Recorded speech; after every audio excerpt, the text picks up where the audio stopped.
Prezado profissional de RH, gostaria aqui de compartilhar com vocês um assunto muito importante que trata da telemedicina e o e-social no contexto da medicina ocupacional. Antes de nós falarmos um pouco sobre esse importante tema, gostaria também de me apresentar. Meu nome é Eduardo Arienzo, sou o diretor da empresa Astra Assessoria Segurança e Medicina do Trabalho.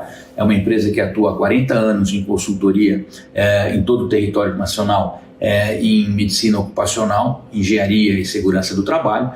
Minha formação é técnico de segurança do trabalho, engenheiro mecânico, engenheiro de segurança do trabalho e bacharel em direito, além de mediador e árbitro registrado no Ministério do Trabalho, com curso de mediação e arbitragem na ABAR, Associação Brasileira de Arbitragem. Esse importante tema nos remete principalmente a dois pontos: a telemedicina em si, e as obrigações decorrentes do e-social, com as suas consequências, entre elas as ações regressivas, que devem aumentar com o implemento do e-social. A telemedicina, como todos sabem, é uma medicina que é feita por via vídeo, através de conferência, utilizando-se plataformas nas quais o médico entrevista o paciente. O médico ele não efetua nenhum exame clínico, até, obviamente, pela situação de não haver um contato físico, não haver a presença do colaborador, do paciente com o médico, E isso induz ou pode gerar um falso resultado, uma vez que o médico pode deixar de verificar determinadas situações físicas, entre elas, por exemplo, possíveis hérnias, ou outras situações, e isso pode fazer com que se dê um atestado sem que se tenha uma real verificação das condições desse colaborador. É importante também frisar que a telemedicina ela não é permitida pelo Conselho Federal de Medicina. O Conselho Federal de Medicina já emitiu parecer a respeito no ano de 2020, o parecer número 8, diz que a telemedicina não é adequada, não é recomendada, proibindo o uso da telemedicina para a medicina ocupacional, exatamente em decorrência dessa situação que eu coloquei a vocês.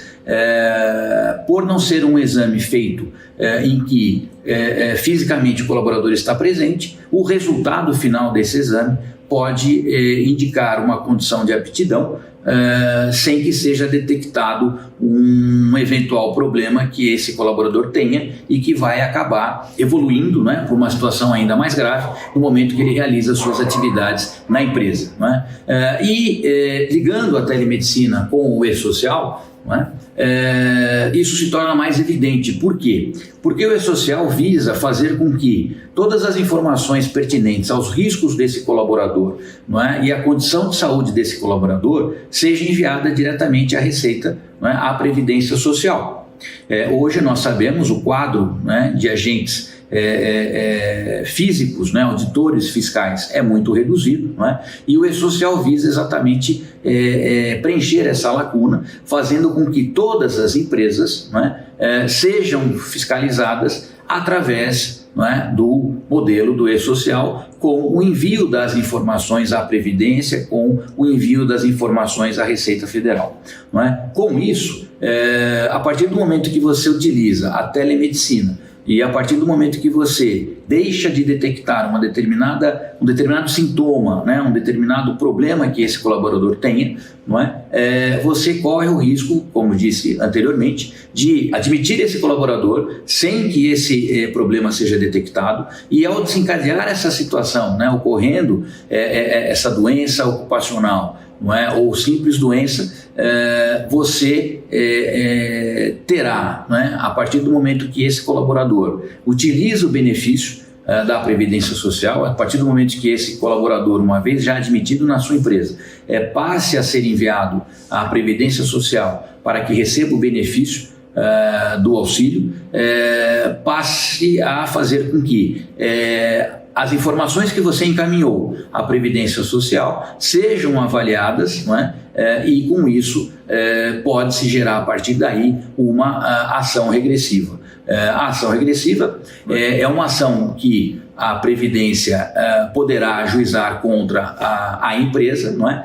Uma vez que, se for detectado que houve culpa por parte do empregador, não é? No momento em que a condição de trabalho acabou agravando ou mesmo gerou uma doença pré-existente, né? E essa informação está diretamente amarrada aos riscos que são encaminhados para a Receita, né, os exames que foram realizados, a aptidão que foi dada, não é? A partir do momento que a Previdência paga o benefício para o colaborador, se esse benefício foi pago antes do tempo devido, como uma aposentadoria especial, uma aposentadoria por invalidez, por exemplo, né, uma aposentadoria precoce, oriunda de um acidente de trabalho, a Previdência Social poderá ajuizar a ação regressiva, no sentido de fazer com que aquele dispêndio realizado antecipadamente, não é, possa ser cobrado da empresa, não é? Independente do benefício que é pago ao segurado, não é? Isso é preceituado no Código Civil, onde a quem gera o dano tem que repará-lo. Então é mais ou menos nessa linha de raciocínio, não é, que nós temos as ações regressivas que já estão em curso. Então percebe-se que tudo está relacionado, né? Tudo está integrado. A gente não pode pensar de uma maneira pontual, não é? De uma maneira isolada, porque as ações que nós realizamos, não é? Dentro do RH e que estão relacionadas à segurança, vinculadas à segurança e medicina do trabalho, elas devem ser vistas como um todo, elas se complementam, não é? A telemedicina, ela é uma ferramenta importante para aquela condição de análise de casos de afastamentos corriqueiros, não é? Afastamentos pequenos, não é? Mas o exame ocupacional, aonde você define se esse colaborador tem a condição de ser admitido, tem a condição de continuar o seu trabalho quando se faz um exame periódico, tem a condição de mudar de cargo, né, ou mudar de função, tem a condição de retornar de um afastamento, seja ele proveniente do INSS ou não, ou mesmo a condição de ser demitido, este sim, né, quando se trata de um atestado de saúde ocupacional, deve ter sido feito de uma maneira presencial, porque através dessa análise presencial é que o médico examinador, com base naqueles preceitos que foram indicados pelo médico coordenador, poderá definir a melhor conduta, não é? Poderá fazer os exames clínicos necessários, presenciais, físicos, não é? Até entendendo ser necessário o envio a um especialista para que se tenha uma análise completa, para que se tenha uma definição clara da real condição física, da real condição de saúde desse trabalhador, podendo então ser admitido, dispensado ou retornar ou mesmo permanecer em atividade, não é? Então, é muito importante que nós utilizemos as tecnologias, sem dúvida, mas de uma maneira que isso não nos venha a prejudicar no futuro, não é? Então, essa é a importância de nós sabermos como utilizar a telemedicina. Claro que ela tem as suas vantagens, ela permite, como eu disse, que você faça a análise da saúde através de atestados de saúde, né, aqueles corriqueiros, aonde você pode ter aí talvez até um controle melhor, não é, daquele médico, daquele profissional que fez o exame, mas quando se trata de um exame ocupacional, quando se trata dos exames relacionados e vinculados à NR7, que estão diretamente ligados à condição de trabalho, não é, obrigatoriamente se deve fazer o exame físico, não é? Então, essa estratégia, né, esse é a importância da gestão e o uso de uma gestão com estratégias adequadas que permitam fazer com que se possa cumprir a legislação sem que você gere um passivo, sem que você gere um possível prejuízo futuro, não é? Em decorrência das obrigações legais que são estabelecidas principalmente agora e fortalecidas com a implementação do E-Social. Assim, diante do que nós colocamos até agora, entendo que 4 perguntas são fundamentais ou merecem esclarecimento, né? Dentro desse contexto todo que nós conversamos. A primeira é as ações regressivas. O que é ação regressiva? Como funcionam as ações regressivas? Hoje, se vocês fizerem buscas na internet, vocês já vão ver alguns exemplos e algumas ações que já estão ocorrendo, inclusive com condenações. Mas, como disse a vocês, conforme o Código Civil, quem gera um dano deve repará-lo.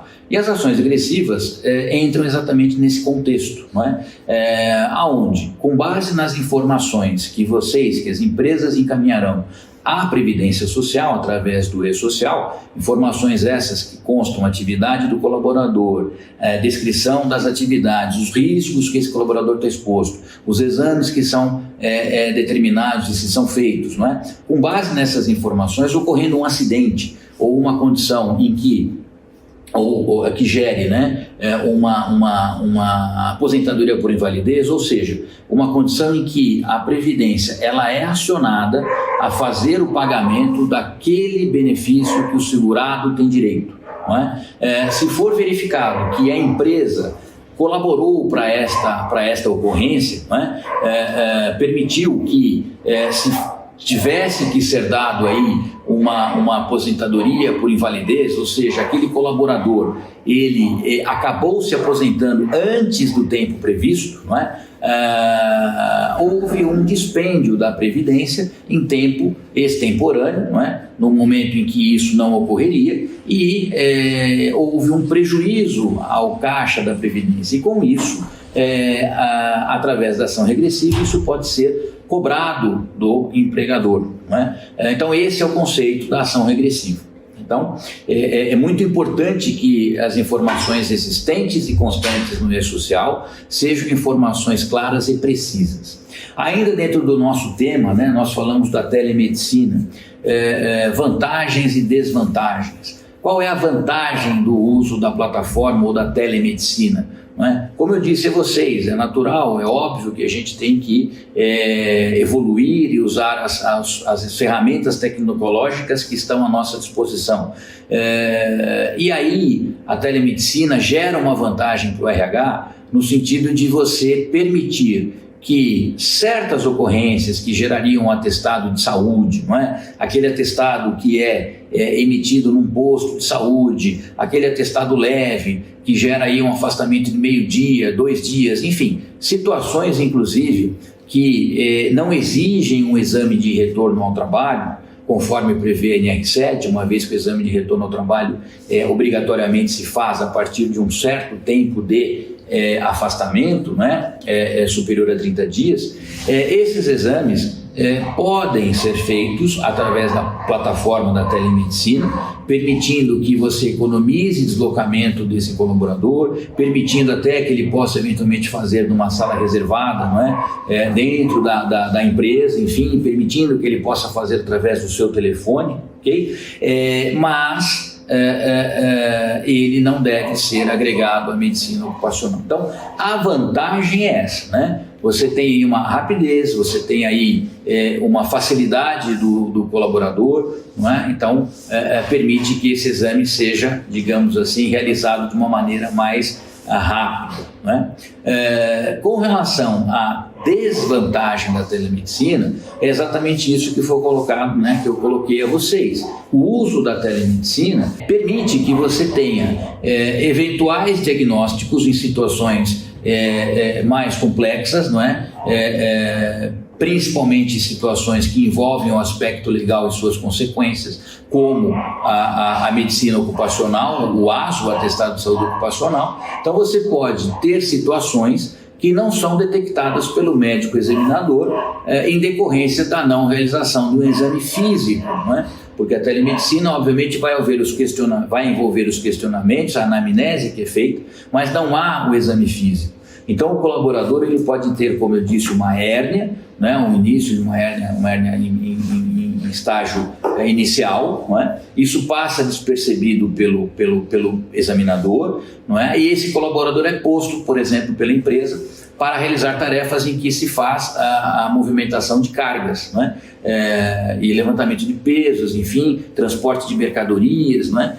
De produtos, e isso pode fazer com que essa hérnia que não foi detectada, né? Outra situação semelhante, num exame que não foi feito físico, acabe se desenvolvendo, tornando aí uma situação em que gere um afastamento e de novo nós caímos numa situação, não é, de uma possibilidade de uma ação regressiva, dependendo das consequências da evolução desse sintoma não detectado no exame de telemedicina. Então, a desvantagem da telemedicina é que para situações mais graves, não é, para casos mais graves, e infelizmente não existe receita ou padrão para você definir o que é grave ou não, não é? Isso obviamente depende do sintoma que a pessoa apresente, não é? Então, para situações mais graves e para situações onde existem implicações legais, né, jurídicas legais, como a medicina ocupacional, ela não é recomendada porque ela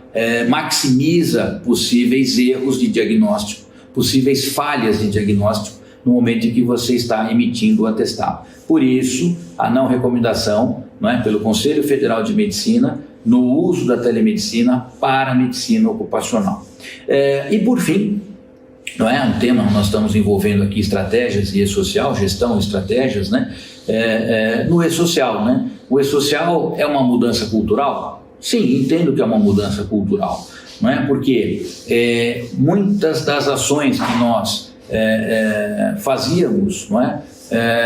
Passam a não ser mais aceitas, porque nós passamos a ter aí, como eu disse também, uma fiscalização mais ampla através das informações que são encaminhadas à Receita Federal, à Previdência Social. Então, até então, hoje, nós temos, né, como agente fiscalizador, o auditor, a pessoa física, né, do antigo Ministério do Trabalho, hoje integrado ao Ministério da Economia, não é? Mas nós sabemos que o número de auditores fiscais hoje em atividade é um número muito reduzido, é um número muito pequeno, não é? Então não há condições de todas as empresas serem fiscalizadas de uma maneira igualitária, de uma maneira justa, não é? Por todos, pelos agentes fiscais existentes hoje, não é? Então, através do e-social, toda a legislação passa a ser verificada pelo sistema de informatização, não é? E com as próprias informações que o cliente, que a empresa envia para a Receita e para a Previdência. Então, é uma mudança de fato cultural. Se lá no passado nós podíamos contratar um colaborador em tempos recordes, né? 3, 4 dias, hoje entendo que não é possível se fazer uma contratação com menos de 15 dias, talvez até mais, se você for considerar a abertura da vaga, a seleção, a análise da pessoa, não é? A verificação se a pessoa tem o perfil, a capacitação, não é? O currículo adequado para poder ingressar naquele cargo. Não é?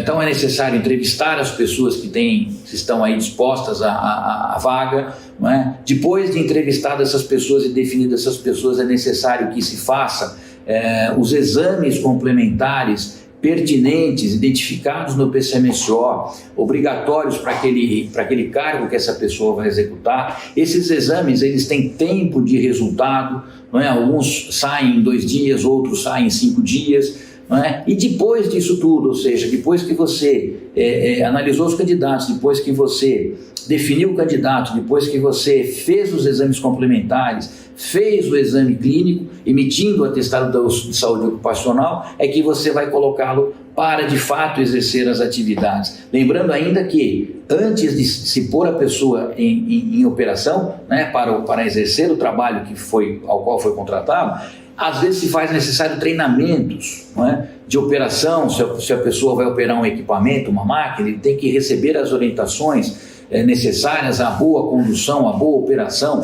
Ele tem que receber o treinamento quanto ao uso dos equipamentos de proteção individual que se faz necessário, tem que ter conhecimento dos riscos, não é? Então tudo isso é de fato uma mudança cultural, não é? E você, profissional do RH, tem um papel fundamental neste processo, porque vocês é que têm aí, vocês é que fazem, né, esse link, essa relação, né, que vocês que procuram o profissional e vocês que estão diretamente ligado a todos os colaboradores, definição de cargos, atividades, etc. Enfim, não é? É muito importante que seja de conhecimento de vocês para que as ações sejam feitas de maneira adequada, não é? Sem que haja a possibilidade de dano, não é? À empresa ou de tal forma que se minimizem todos os riscos decorrentes dessa nova sistemática, dessa nova dinâmica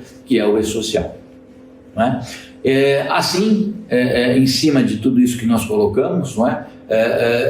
Eu e todos os profissionais da Astra ficamos à disposição, toda a nossa equipe, ficamos à disposição de todos vocês, através da nossa ferramenta, do nosso sistema de gestão, né? Segurança e Medicina Ocupacional, uma plataforma que nós trabalhamos e que esta plataforma pode ser otimizada dentro das necessidades da sua empresa, não é? Dentro daquilo que você precisa. Não é? Então nós ficamos à disposição para atendê-lo em todo o território nacional com o mesmo padrão de qualidade, unificando as informações para que você tenha segurança na escolha, não é? Na elaboração das tarefas, das atividades, não é? Junto, integrando essas informações com a área de segurança da empresa, caso exista, para que você procure minimizar todos os riscos, neutralizar os riscos, não é? E obedecer à legislação dentro daquilo que juridicamente se faz necessário. E também podemos assessorá-lo, não só você, como também o seu departamento jurídico, né? Podemos trabalhar em conjunto, uma vez que as informações jurídicas, obviamente, advêm das necessidades técnicas que são necessárias e devem ser cumpridas nesse novo cenário de E-Social. Gostaria de ficar à disposição de vocês, desejar a todos vocês aí um excelente evento, não é? Que vocês possam aproveitar da melhor maneira possível este evento, as informações que são fornecidas, e desejar a todos vocês sucesso, não é? Nesse trabalho de suma importância que é o trabalho do profissional de RH. Parabéns a vocês, sucesso, não é? E conte conosco.